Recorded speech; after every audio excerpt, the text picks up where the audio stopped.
Hello guys, welcome back to my channel Technical Tutorials, and in this video we will see how to install the Vim editor for the Windows 11 operating system. So Vim is an free and open source screen-based text editor program which we can use for multiple operating systems.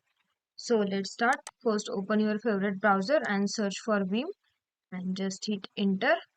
Now you will see the official website for the Vim, that is vim.org. So this is the link. Click on this link. Now you will navigate to this page. Now here we have to click on the download and you will see the downloads option. So we are downloading it for the Windows. So we'll select MS Windows and from that we're going to select for the 64-bit. So here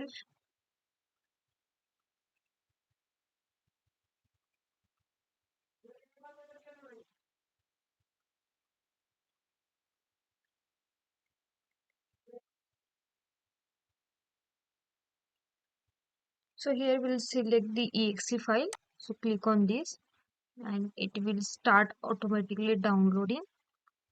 So you can see it is started. It is just an 10 MB file. So let's wait till download complete. Then we'll see the next process.